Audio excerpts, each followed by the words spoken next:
എല്ലാവർക്കും നമസ്കാരം. നമ്മുടെ മലയാളം ഓപ്ഷണൽ ക്ലാസ്സിൻ്റെ ആദ്യത്തെ ഒരു സെഷനാണിത്. അപ്പം ഇതിന് മുൻപുള്ള ഒരു സെഷനിൽ ഞാൻ നമ്മുടെ സിലബസ് പരിചയപ്പെടുത്തിയിരുന്നു.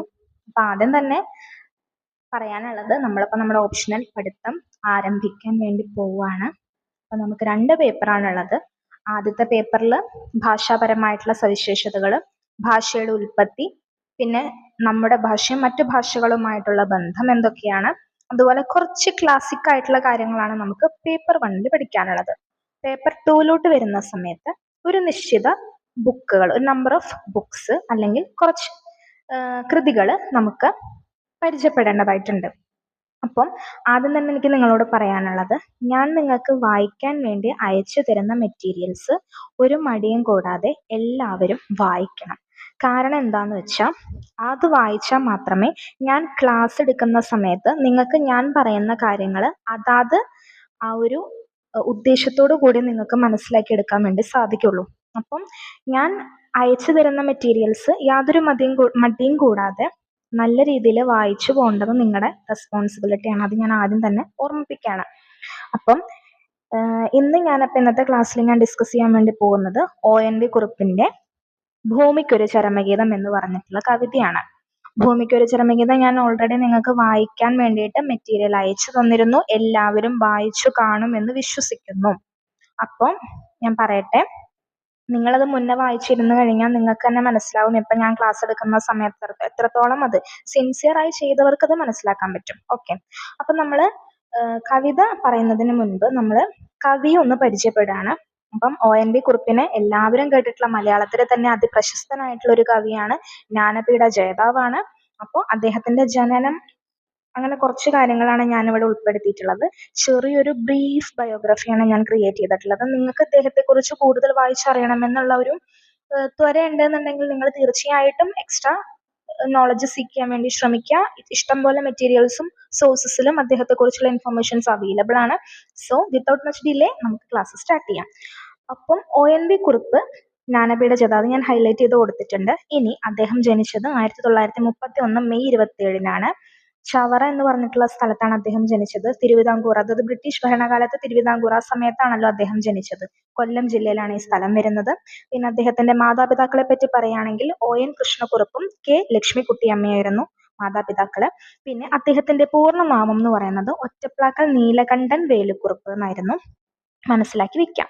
ഇനി അദ്ദേഹത്തിന്റെ പ്രധാന കൃതികൾ, ഞാനിപ്പോൾ ഇതിൽ അവാർഡ് ലഭിച്ച കുറച്ച് കൃതികൾ മാത്രമാണ് ഞാൻ കോട്ട് ചെയ്തിരിക്കുന്നത്. ഇഷ്ടംപോലെ കൃതികൾ അദ്ദേഹം രചിച്ചിട്ടുണ്ട്. മലയാളത്തിലും ചലച്ചിത്ര മേഖലയിലായാലും ഇഷ്ടംപോലെ നമ്മൾ സ്ഥിരം കേട്ടുകൊണ്ടിരിക്കുന്ന, അല്ലെങ്കിൽ നമ്മുടെ അച്ഛന്മാരുടെയും അമ്മമാരുടെയും കാലത്തൊക്കെ അത്രമാത്രം എല്ലാവരും എല്ലാവരും ആസ്വദിച്ചു പോന്നിരുന്ന ഫേവറേറ്റ് ആയിട്ടുള്ള ഒരുപിടി സോങ്സ് ഒക്കെ അദ്ദേഹത്തിന്റെ രചനയാണെന്നുള്ള കാര്യം ഇപ്പം ഞാൻ പറഞ്ഞു തരികയാണ്. അപ്പം ഞാനിതിൽ ജസ്റ്റ് കുറച്ച് മൂവീസ് കോട്ട് ചെയ്തിട്ടാണ്. വൈശാലിയിലെ ഗാനങ്ങൾ അദ്ദേഹമാണ്. പഴശ്ശിരാജ നിങ്ങൾ കണ്ടിട്ടുണ്ടാവും, അതിലെ ഗാനങ്ങൾ അദ്ദേഹമാണ് രചിച്ചത്. പിന്നെ ഞാനിങ്ങനെ ജസ്റ്റ് ഒരു 4 എഴുതിയെന്ന് മാത്രം. പിന്നെ അദ്ദേഹത്തിന്റെ മരണം 2016 ഫെബ്രുവരി 13 84 വയസ്സിൽ ഹൃദയ സംബന്ധമായിട്ടുള്ള രോഗം മൂലമാണ് അദ്ദേഹം മരിച്ചത്. ഇനി അദ്ദേഹത്തിന്റെ ഫേമസ് ആയിട്ടുള്ള കൃതികൾ, നിങ്ങളിത് എപ്പോഴും നിങ്ങൾ ശ്രദ്ധിക്കേണ്ട ഒരു കാര്യം എന്ന് പറഞ്ഞാൽ, അറ്റ്ലീസ്റ്റ് ഇത്രയും കാര്യങ്ങളെങ്കിലും, അതായത് ഞാനിപ്പോൾ ഇതിൽ എഴുതിയിട്ടുള്ള ഇത്രയും കാര്യങ്ങളെങ്കിലും അറ്റ്ലീസ്റ്റ് നമ്മൾ പഠിക്കുന്ന എല്ലാ കവികളെ കുറിച്ചും നിങ്ങൾ അറിഞ്ഞിരിക്കണം. കാരണം ഉത്തരം എഴുതുന്ന സമയത്ത് എല്ലാവരും ഒരേ ടൈപ്പ് ഉത്തരം എഴുതി കഴിഞ്ഞാൽ അവിടെ കോമ്പറ്റീഷൻ ഇല്ല, അല്ലേ? അപ്പം എങ്ങനെയാണ് നമുക്ക് വ്യത്യസ്തമാകാൻ പറ്റുക, അല്ലെങ്കിൽ ഒരു ഉത്തരത്തിൽ നിന്ന് നമുക്ക് എങ്ങനെ വ്യത്യസ്തമാവാം എന്നുള്ളത് നിങ്ങൾ ചിന്തിക്കേണ്ടതായിട്ടുള്ള ഒരു കാര്യമാണ്. സോ അതാണ് എനിക്ക് ആദ്യം തന്നെ നിങ്ങളോട് പറയാനുള്ളത്. ഇനി ഞാൻ ഭൂമിക്കൊരു ചരമഗീതം എന്ന് പറഞ്ഞിട്ടുള്ള ഈ കവിതയുടെ ഇത് ചെറിയൊരു സമ്മറിയാണ്, ബ്രീഫ് സമ്മറിയാണ്. ഇത് ഞാൻ നിങ്ങൾക്ക് വായിച്ചു തരണില്ല. കാരണം ഇതിപ്പോൾ ഞാൻ പഠിച്ച കാര്യങ്ങൾ, അതായത് എനിക്ക് കിട്ടിയിട്ടുള്ള നോട്ട് ഞാൻ എഴുതി വെച്ചിരിക്കുന്നു. അത് നിങ്ങൾക്ക് ഞാൻ അയച്ചു തരുന്നു എന്ന് മാത്രം. ഒരാളും ഇത് മനഃപ്പാഠം പഠിക്കണ്ട. മലയാള ഭാഷയിൽ ഒരാളും മനഃപ്പാഠം പഠിക്കാമെന്ന് വിചാരിച്ചിരിക്കരുത്. കാരണം നമ്മുടെ ഭാഷയാണ്. ഭാഷ കൈകാര്യം ചെയ്യാൻ നല്ലവണ്ണം നമ്മൾ അറിയണം. അത് അറിയാത്തവരോടാണ് ഞാൻ പറയുന്നത്. ഇനി അങ്ങോട്ട് ഞാൻ വായിക്കാൻ തരുന്ന പുസ്തകങ്ങൾ മസ്റ്റായിട്ടും വായിക്കുക. വായിക്കുമ്പോൾ തന്നെ നല്ല നല്ല വാക്കുകൾ, നല്ല നല്ല സെൻറ്റൻസസ്, നല്ല നല്ല ഫ്രേസസ് നമുക്ക് കിട്ടും. അങ്ങനെ കിട്ടുന്ന സമയത്ത് ആൻസർ എഴുതുമ്പോൾ നമുക്കത് കോട്ട് ചെയ്യാനും നമ്മൾ വായിച്ച് പരിചിതമായിട്ടുള്ള വാക്കുകൾ ഉപയോഗിച്ച് നമ്മുടെ ഉത്തരങ്ങളെ ഭംഗിയാക്കാനും സാധിക്കും. ഞാനിത് കഴിഞ്ഞ ദിവസം നിങ്ങൾക്ക് മെസ്സേജിൽ ഇതേ സെൻറ്റൻസ് ആണ് ഞാൻ യൂസ് ചെയ്തിട്ട് നിങ്ങളോട് ഞാൻ പറഞ്ഞത്. അത് ഞാൻ വെറുതെ പറഞ്ഞതല്ല. എല്ലാവരും അതിവിശിഷ്ടമായി തന്നെ ശ്രദ്ധിക്കേണ്ടതാകുന്ന ഒരു കാര്യമാണത് കേട്ടോ. അപ്പോൾ ഭൂമിക്കൊരു ചരമഗീതം എന്ന് പറയുന്ന ഈ ഒരു കവിതയുടെ ഒരു ചെറിയൊരു ഉള്ളടക്കം ഞാനിതിവിടെ എഴുതി സൂക്ഷിച്ചു വെച്ചിരിക്കുന്നതാണ്. ഇത് എൻ്റെ നോട്ടാണ്, ഞാൻ പഠിച്ച നോട്ടാണ്. ഇപ്പം നിങ്ങൾക്കറിയാലോ, ഇപ്പം ഞാൻ പഠിക്കുന്ന കാര്യങ്ങൾ തന്നെയാണ് ഞാൻ നിങ്ങൾക്കും പറഞ്ഞു തരുന്നത്. ഓക്കെ, അപ്പം അത് ഞാൻ നിങ്ങൾക്ക് ഈ ഒരു നോട്ട് ഞാൻ നിങ്ങൾക്ക് അയച്ചു തരാം. അത് നിങ്ങൾ സമയം പോലെ വായിച്ചാൽ മതി. ആദ്യം നമ്മൾ ചെയ്യാൻ പോണത് കവിത പരിചയപ്പെടാണ്. അപ്പം അതിനുശേഷം നിങ്ങളിത് വായിച്ചിട്ട് ഇതിൻ്റെ സത്ത് എന്താണെന്നൊന്ന് മനസ്സിലാക്കി വെച്ച് നിങ്ങളുടേതായിട്ടുള്ള ഭാഷയിൽ ആൻസർ റൈറ്റിംഗ് നമ്മൾ പ്രാക്ടീസ് ചെയ്യുന്ന സമയത്ത് ഒബ്വിയസ്ലി ഞാൻ ഈ ഒരു ചാപ്റ്ററായിട്ട് റിലേറ്റഡ് ആയിട്ടുള്ള ക്വസ്റ്റ്യൻസ് തരും. അത് തരുമ്പോൾ നിങ്ങൾ ഈ പഠിച്ച കാര്യങ്ങളും വായിച്ച കാര്യങ്ങളും എല്ലാം വെച്ച് നിങ്ങൾക്ക് എങ്ങനെ ഒരു ആൻസർ ക്രിയേറ്റ് ചെയ്യാൻ പറ്റുന്നുണ്ട് എന്നുള്ളത് നിങ്ങൾ അവിടെ തെളിയിക്കേണ്ട കാര്യമാണ് കേട്ടോ. അപ്പോൾ ഇതൊക്കെ നമുക്ക് വായിച്ച് മനസ്സിലാക്കാൻ വേണ്ടിയിട്ടുള്ള കാര്യങ്ങൾ മാത്രമായിട്ട് കണക്കാക്കുക. സ്കൂളിലെ സിസ്റ്റം പോലെ നോട്ട് പഠിച്ച് പരീക്ഷ എഴുതലല്ല UPSC എന്നുള്ളത് പ്രത്യേകം പ്രത്യേകം മനസ്സിലാക്കി വെക്കാം. ഓക്കെ, ഇനി നമ്മൾ നമ്മുടെ കവിതയിലേക്ക് കടക്കാൻ പോവുകയാണ്. ഭൂമിക്കൊരു ചരമഗീതം. ഭൂമിക്കൊരു ചരമഗീതം എന്ന് പറയുമ്പോൾ തന്നെ ആദ്യം മനസ്സിലാക്കേണ്ടത് ഇത് ONV കുറുപ്പിന്റെ ഒരു കവിതാ സമാഹാരമാണ്. കവിതാ സമാഹാരം എന്ന് വെച്ചാൽ എന്താണ്? ഒട്ടനവധി കവിതകൾ കൂടിച്ചേർന്നിട്ടുള്ള ഒരു പുസ്തകം. അതിനാണ് നമ്മൾ കവിതകളുടെ സമാഹാരം, കവിതാ സമാഹാരം എന്ന് പറയുന്നത്. അതിലെ ഒരു കവിത മാത്രമാണ് ഭൂമിക്കൊരു ചരമഗീതം. ആ കവിതയുടെ പേര് തന്നെയാണ് അദ്ദേഹം ആ കവിതാ സമാഹാരത്തിന് കൊടുത്തത്. ബിക്കോസ് അത്രമാത്രം അതിനൊപ്പം അതിൻ്റെതായിട്ടുള്ള, അതായത് ആ കവിത അത്രമാത്രം കാര്യങ്ങൾ നമ്മളോട് പറയുന്നുണ്ട് എന്നാണ് അതിനർത്ഥമായിട്ട് വരുന്നത്. ഓക്കെ, അപ്പോൾ ഭൂമിക്കൊരു ചരമഗീതം എന്ന് പറയുന്ന ഈ കവിതാ സമാഹാരത്തിൽ ഏകദേശം 30 കവിതകളോളം ഉണ്ട്. ആ 30 കവിതകളിൽ ഒരു കവിതയാണ് ഭൂമിക്കൊരു ചരമഗീതം എന്ന് പറയുന്നത്. ഓക്കെ, അപ്പം നമുക്ക് ഓരോ സെന്റൻസ് ആയിട്ട് വായിച്ച് നമുക്ക് ഈ കവിതയുടെ അർത്ഥം മനസ്സിലാക്കി വെക്കാം. അപ്പൊ ഇന്നത്തെ ക്ലാസ്സിൽ ഞാൻ ഉദ്ദേശിക്കുന്നത് ഈ ഒരു കവിതയുടെ അർത്ഥം നിങ്ങൾക്ക് പറഞ്ഞു തരുന്നു. വായിക്കേണ്ടതായിട്ടുള്ള ഞാൻ നേരത്തെ കാണിച്ച PDF ഞാൻ നിങ്ങൾക്ക് അയച്ചു തരുന്നു. കവിയുടെ ഒരു ചെറിയൊരു ബയോഗ്രഫി നിങ്ങൾക്ക് അയച്ചു തരുന്നു. ഞാൻ എല്ലാ ക്ലാസ്സസും ഇങ്ങനെ തന്നെ പോകാനാണ് ഉദ്ദേശിക്കുന്നത്. അതുകൊണ്ടാണ് ഞാൻ നിങ്ങളോട് പറയുന്നത് മുന്നേ വായിക്കണം എന്ന്. പേപ്പർ 2ന്റെ കാര്യമാണ് ഞാൻ പറയുന്നത്. പേപ്പർ 1 അങ്ങനെയല്ല. പേപ്പർ 1ൽ നമുക്ക് കുറച്ച് ഫാക്ച്വൽ ആയിട്ട് പഠിക്കേണ്ട കാര്യങ്ങളുണ്ട്, സാധാ വിഷയങ്ങൾ പോലെ പഠിക്കേണ്ടതായിട്ടുള്ളതുണ്ട്. പക്ഷെ ഇതിൽ അങ്ങനെയല്ല. ഇതിൽ നമുക്ക് നമ്മുടെ കയ്യിൽ നിന്ന് എടുത്ത് എഴുതാൻ പറ്റും. അതിന് നമുക്ക് വേണ്ടത് നന്നായി ഭാഷ കൈകാര്യം ചെയ്യാനുള്ള സാമർഥ്യമാണ്. അതുകൊണ്ടാണ് ഞാൻ നിങ്ങളോട് പറഞ്ഞത് വായിക്കണമെന്ന് കേട്ടോ. അപ്പം നമുക്ക് കവിത നോക്കാം. ഇനിയും മരിക്കാത്ത ഭൂമി, നിന്നാസന്ന മൃതിയിൽ നിനക്കാത്മശാന്തി. ഇത് നിന്റെ എന്റെയും ചരമ ശുശ്രൂഷയ്ക്ക് ഹൃദയത്തിൽ എന്നേ കുറിച്ച ഗീതം. ഇനിയും മരിക്കാത്ത ഭൂമി, അതിലൂടെ തന്നെ മനസ്സിലാക്കേണ്ടത് ഭൂമി അപ്പം ഇതുവരെ മരിച്ചിട്ടില്ല എന്നുള്ളത് മനസ്സിലാക്കുന്നുണ്ട്. നിന്നാസന്ന മൃതിയിൽ നിനക്ക് ആത്മശാന്തി. ആസന്നമാകുന്ന മൃതിയിൽ, അതായത് വരാനിരിക്കുന്ന മരണത്തിൽ നിനക്ക് ആത്മശാന്തി നേരുന്നു. കവി പറയുകയാണ്, ഭൂമി ഇതുവരെ മരിച്ചിട്ടില്ല, പക്ഷെ ഭൂമി അധികം വൈകാതെ തന്നെ മരണപ്പെടും. അതുകൊണ്ട് നിന്റെ ആത്മാവിന് ഞാൻ ശാന്തി നേരുകയാണ്. ഇത് നിന്റെ എന്റെയും ചരമ ശുശ്രൂഷയ്ക്ക് ഹൃദയത്തിൽ ഇന്നേ കുറിച്ച ഗീതം. ഇത് നിന്റെയും എന്റെയും ചരമ ശുശ്രൂഷയ്ക്ക്, മരണാനന്തര ക്രിയയ്ക്ക് ഹൃദയത്തിൽ ഇന്നേ കുറിച്ച ഗീതം. ഇന്ന് തന്നെ ഞാൻ കുറിച്ചു വെക്കുകയാണ് എന്നാണ് ഭൂമി പറയുന്നത്. കാരണം നാളെ ഞാൻ ഉണ്ടാകുമോ എന്ന് എനിക്കറിയില്ല. അതാണ് ആദ്യത്തെ ഒരു പാരഗ്രാഫിലെ ഉള്ളടക്കം എന്ന് പറയുന്നത്. മനസ്സിലായി കാണുമെന്ന് വിശ്വസിക്കുന്നു. ഇനിയും മരിക്കാത്ത ഭൂമിക്ക് താൻ, അതായത് കവി, ചരമ ശുശ്രൂഷ നേരുകയാണ്. അദ്ദേഹത്തിന്റെയും ഭൂമിയുടെയും ചരമ ശുശ്രൂഷയ്ക്കായിട്ട് അദ്ദേഹം ഇന്നേ ആത്മശാന്തി നേർന്നുകൊണ്ട് ഗീതം കുറിക്കുകയാണെന്നാണ് പറയുന്നത്. ഇനി, മൃതിയുടെ കറുത്ത വിഷപുഷ്പം വിടർന്നതിൻ നിഴലിൽ നീ നാളെ മരവിക്കെ. അതായത് മരണത്തിന്റെ വിഷപുഷ്പം, മരണമാകുന്ന വിഷപുഷ്പം വിടർന്നുകൊണ്ട് ആ നിഴലിൽ നീ നാളെ മരവിച്ച് കിടക്കെ. മരവിക്കുക എന്ന് പറയുമ്പോൾ മരിച്ചു കഴിഞ്ഞാലാണ് മരവിച്ച് കിടക്കുക. തണുത്ത മൃതശരീരമായിട്ട് മരവിച്ച് കിടക്കുക എന്നുള്ള ആ ഒരു ഉപമയാണ് ഇവിടെ വരുന്നത്. ഉയിരറ്റ നിൻ മുഖത്ത് അശ്രുബിന്ദുക്കളാൽ ഉദകം പകർന്നു വിലപിക്കാൻ. ജീവനറ്റ നിന്റെ മുഖത്ത് കണ്ണീരുകൊണ്ട്, അശ്രുബിന്ദുക്കളാൽ, അശ്രു എന്ന് വെച്ചാൽ കണ്ണീര് എന്നാണ് അർത്ഥം, ബിന്ദുക്കളാൽ ഉദകം പകർന്നു വിലപിക്കാൻ. ഉദകം എന്ന് പറഞ്ഞിട്ടുണ്ടെങ്കിൽ ഈ ബലിയിടുക എന്നൊക്കെ കേട്ടിട്ടില്ലേ?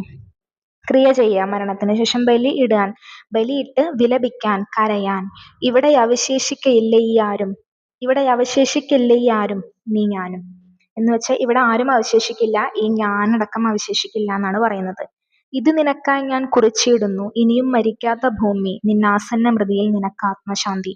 ഇത് ഞാൻ നിനക്കായിട്ട് എഴുതി വെക്കുകയാണ്. ഇതുവരെ മരിക്കാത്ത ഭൂമി, നിനക്ക് വരാൻ പോകുന്ന മരണത്തിൽ നിനക്ക് ആത്മശാന്തി എന്നാണ് പറയുന്നത്. പന്തിരുകുലം പെറ്റ പറയിക്കുമമ്മ നീ, എണ്ണിയാൽ തീരാത്ത തങ്ങളിൽ ഇണങ്ങാത്ത സന്തതികളെ നൊന്തുപെറ്റു.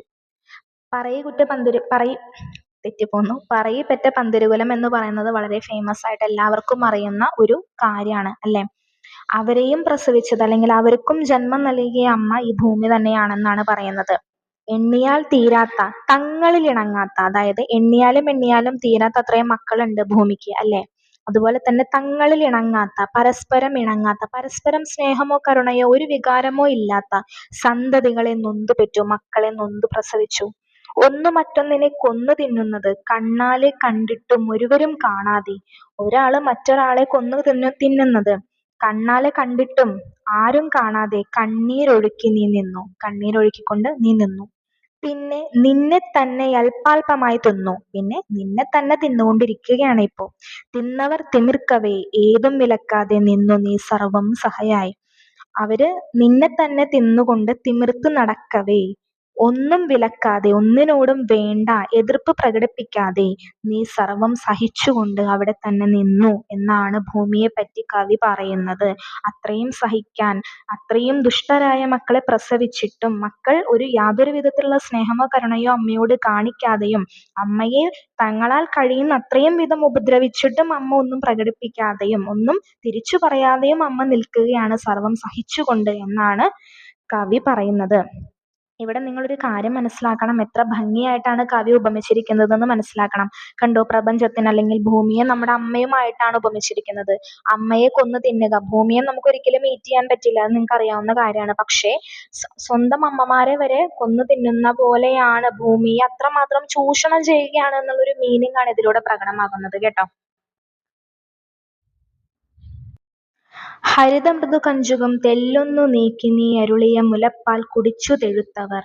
ഹരിതമൃദു കഞ്ചുകം, ഭൂമിയുടെ പച്ചപ്പാവുന്ന കഞ്ചുകം കുറച്ചൊന്നു നീക്കി മുലപ്പാൽ കുടിച്ച്, നിന്റെ മുലപ്പാൽ കുടിച്ചു തെഴുത്തവർക്കൊരു ദാഹമുണ്ടായി, ഒടുക്കത്തെ ദാഹം, അവർക്ക് വീണ്ടും ദാഹമുണ്ടായി തിരുഹൃദയ രക്തം കുടിക്കാൻ. ഭൂമിയുടെ മുലപ്പാല് കുടിച്ചു വളർന്ന മക്കൾക്ക് പിന്നീട് അവരുടെ അമ്മയുടെ രക്തത്തിലെ ഹൃദയം കുടിക്കാനുള്ള ഒടുക്കത്തെ ദാഹമുണ്ടായി എന്നാണ് കവി പറയുന്നത്. ഇഷ്ടവധുവാം നിന്നെ സൂര്യൻ അണിയിച്ചൊരാ ചിത്രപട കഞ്ചുകം ചിന്തി. ഇഷ്ടവധുവാം, ഭൂമിയുടെ ഭർത്താവായി സൂര്യനെയാണ് ഉപമിച്ചിരിക്കുന്നത്. സൂര്യൻ അണിയിച്ച ചിത്രപട കഞ്ചുകം, അത്രയും മനോഹരമായിട്ടുള്ള കഞ്ചുകം ചീകി കളഞ്ഞുകൊണ്ട്, അതായത് നശിപ്പിച്ചുകൊണ്ട്, നിൻ നഗ്നമേനിയിൽ നഖം താഴ്ത്തി മുറിവുകളിൽ ഉദിരം അവർ മോന്തി. നിന്റെ നഗ്നമേനിയിൽ നഖം താഴ്ത്തി, അതായത് അമ്മയുടെ മേത്ത് നഗ്നമേനിയിൽ നഖം താഴ്ത്തി മുറിവുകളിൽ നിന്ന് ഉദിരം അവർ മോന്തി. രക്തം കുടിച്ച് ആടിത്തിമിർക്കും തിമിർപ്പുകളിലങ്ങ് മാർത്തുലയ്ക്കുന്നു മൃദുതാളം. ആടിത്തിമിർക്കുകയാണ് അവരെന്നാണ് പറയുന്നത്. സിമ്പിളായി പറഞ്ഞു കഴിഞ്ഞാൽ, വളർന്ന്, അതായത് ഭൂമി തന്നാൽ കഴിയുന്ന അത്രയും വാത്സല്യത്തോടെ വളർത്തിക്കൊണ്ടുവന്ന മക്കൾക്ക് ഒടുവിൽ തന്റെ തന്നെ ജീവൻ വേണം എന്നുള്ള ഒരു പ്രേരണയായി, അതുപോലെ തന്നെ തന്നെ അത്രയധികം മനോഹരമാക്കുന്ന സൂര്യന്റെ ചിത്രപട കഞ്ചുകം ചിന്തി. ചിത്രപട കഞ്ചുകം സൂര്യൻ അണിയിച്ച ഇഷ്ടവധു എന്നൊക്കെ പറയുന്നത് എന്താ പറയാണ്, അതൊക്കെ ഉപമകളാണ്. അത് നിങ്ങൾ ആദ്യം മനസ്സിലാക്കുക. പിന്നെ ഭൂമിയുടെ നഗ്നമേനിയിൽ നഖം താഴ്ത്തി മുറിവുകൾ, ഇതിലെല്ലാം ഉദ്ദേശിക്കുന്നത് എത്രത്തോളം നമ്മൾ നമ്മുടെ എർത്തിനെ എക്സ്പ്ലോയിറ്റ് ചെയ്യേണ്ടതെന്നുള്ളതാണ് കേട്ടോ. ഇനി, അറിയാതെ ജനനിയെ പരിണയിച്ചൊരു യവന തരുണന്റെ കഥയത്ര പഴകി. അതൊരു ഈഡിസ് രാജാവിനെ കുറിച്ചാണ് പറയുന്നത്. അമ്മേനെ അമ്മേനെ കല്യാണം കഴിച്ചൊരു രാജാവിന്റെ കഥയാണ് ഇവിടെ ഉപമിക്കുന്നത്. തരുണന്റെ കഥ എത്ര പഴകി, ആ കഥ എത്രത്തോളം പഴകി. പുതിയ കഥ എഴുതുന്നു വസുധയുടെ മക്കൾ ഇവർ. വസുധ എന്ന് വെച്ചാൽ ഭൂമി എന്നാണ് അർത്ഥം. പുതിയ കഥ എഴുതുന്നു എന്നാണ് പറയുന്നത്. പണ്ടത്തെ കഥയൊക്കെ പഴകിപ്പോയി. ഭൂമിയെ പരിണയിച്ച, കല്യാണം കഴിച്ച കഥയൊക്കെ അമ്മയെ കല്യാണം കഴിച്ച കഥയൊക്കെ പഴകിപ്പോയി. പുതിയ കഥ എഴുതുകയാണ് വസുധയുടെ മക്കളിവർ, ഭൂമിയുടെ മക്കളായ ഇവർ. വസുധയുടെ വസ്ത്രമുരിയുന്നു, ഭൂമിയുടെ വസ്ത്രമുരിയുന്നു. വിപണികളിൽ അവ വിറ്റുമൂന്തുന്നു, ഭൂമിയെ വിറ്റ് മൂന്തുന്നു. വിട നഗര മഴുമുനകൾ കേളി തുടരുന്നു. മഴുക്കൾ കൊണ്ടുള്ള കേളി തുടരുകയാണ്, നാദം തുടരുകയാണ്. കത്തുന്ന സൂര്യന്റെ കണ്ണുകളിൽ നിന്ന് അഗ്നി വർഷിച്ചു രോഷമുണരുന്നു.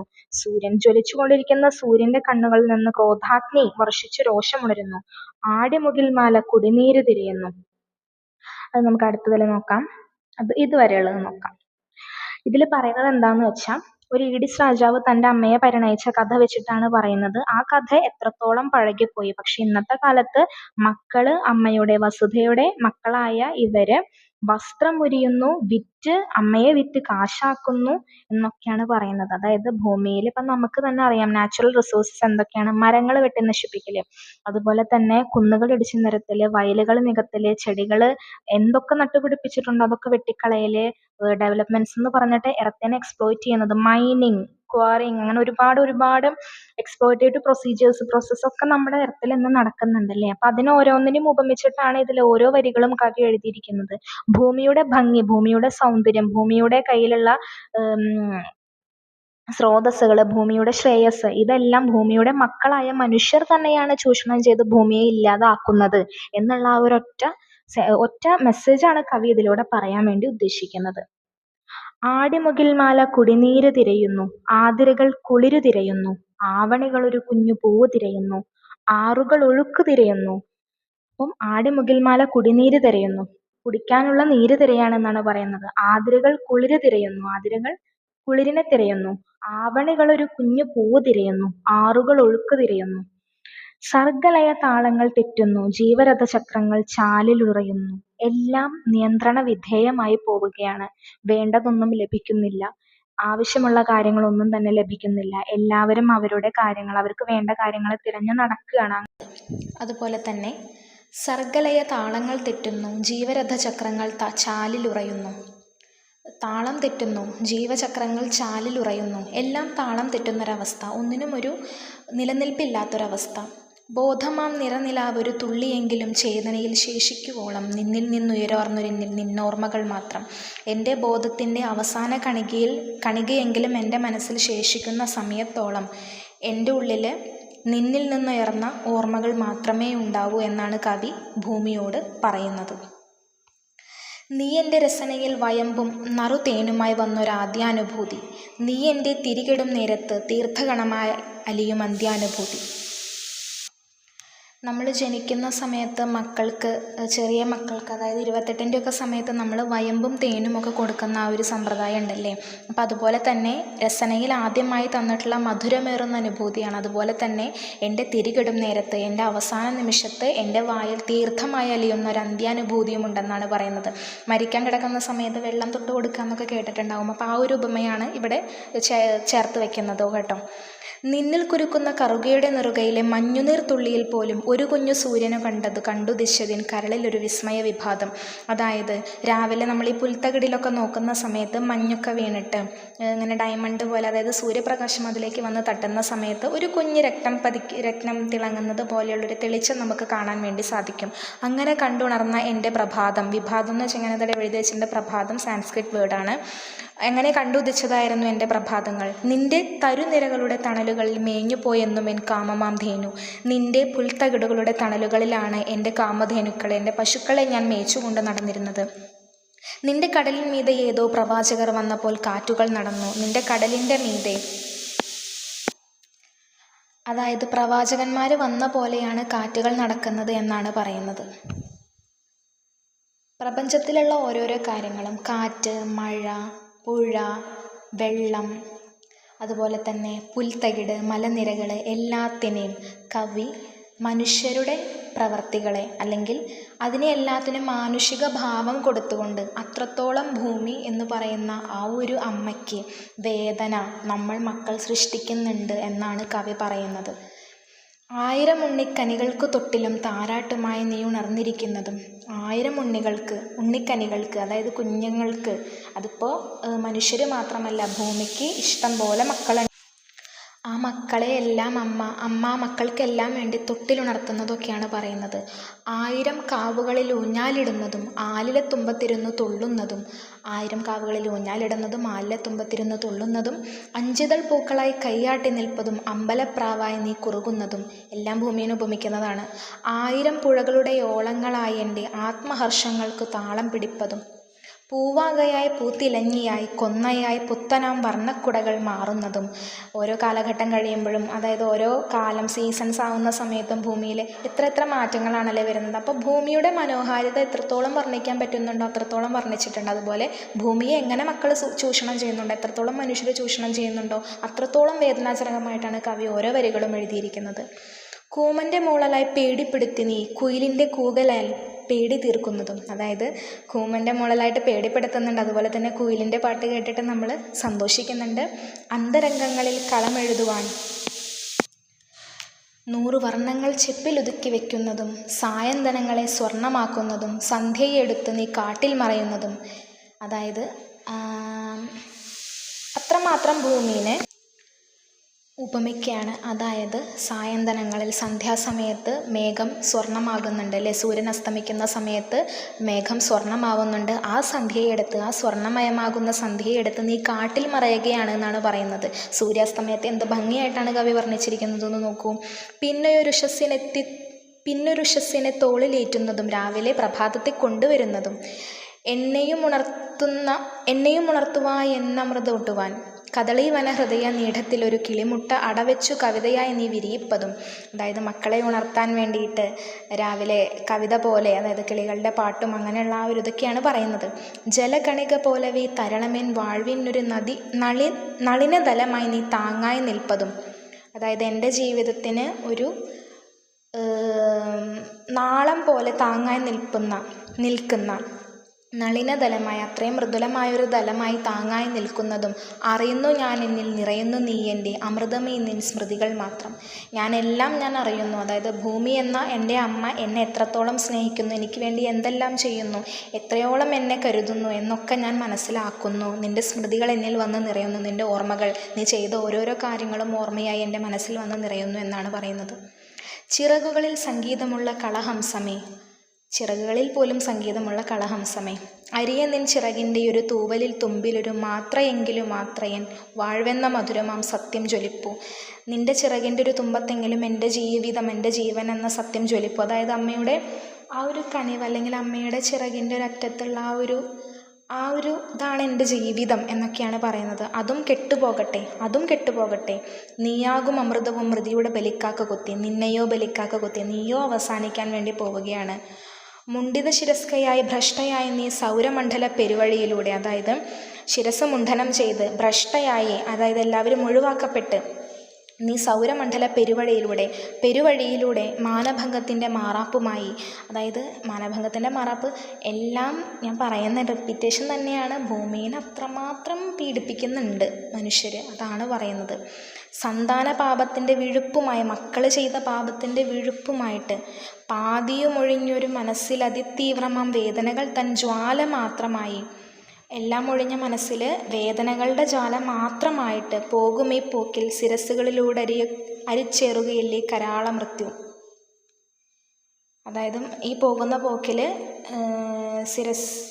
സിരകളിലൂടെ അരിച്ചേറുകയല്ലേ കരാള മൃത്യു. ശിരസ്സല്ല കേട്ടോ, സിരകളിലൂടെയാണ്, അതായത് രക്തധമനികളിലൂടെ മൃത്യു കടന്നു വരികയല്ലേ എന്നാണ് പറയുന്നത്. ഇനിയും മരിക്കാത്ത ഭൂമി, ഇത് നിൻ്റെ മൃതശാന്തി ഗീതം, മരിക്കാത്ത ഭൂമിക്കുള്ള മൃതശാന്തി ഗീതമാണിത്. ഇത് നിൻ്റെ എൻ്റെയും ചരമശുശ്രൂഷയ്ക്ക് ഹൃദയത്തിൽ എന്നേ കുറിച്ച ഗീതം, ഞാൻ എന്നേ കുറിക്കുന്ന ഗീതം. ഉയരറ്റ നിൻ മുഖത്തശ്രുബിന്ദുക്കളാൽ ഉദകം പകർന്ന് വിലപിക്കാൻ ഇവിടെ അവശേഷിക്കയില്ല ഞാനാകയാൽ. ഇതുമാത്രം ഇവിടെ എഴുതുന്നു, ഇനിയും മരിക്കാത്ത ഭൂമി, നിന്നാസന്ന മൃതിയിൽ നിനക്കാത്മശാന്തി.